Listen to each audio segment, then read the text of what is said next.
step by step. Follow the order of operations. We use Bemda's rule.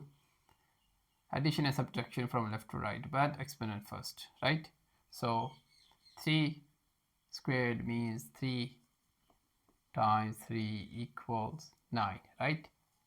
9 minus 3 cubed plus 3 squared plus 3 cubed.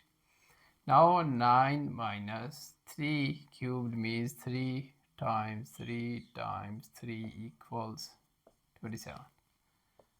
So here is 27 plus 3 squared plus 3 cubed. Now 9 minus 27 plus 3 squared. 9 minus 27 plus 3 squared means 9 plus 3 cubed. Now 9 minus 27 plus 9 plus 3 cubed means 3 times 3 times 3 equals 27. Now 9 minus 27 equals minus 18, right? Plus 9 and plus 27. Now minus 18 and plus 9.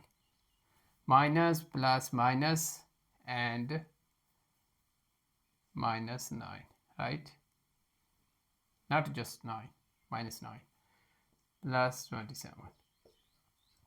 Now minus 9 plus 27 equals minus plus minus, so 18.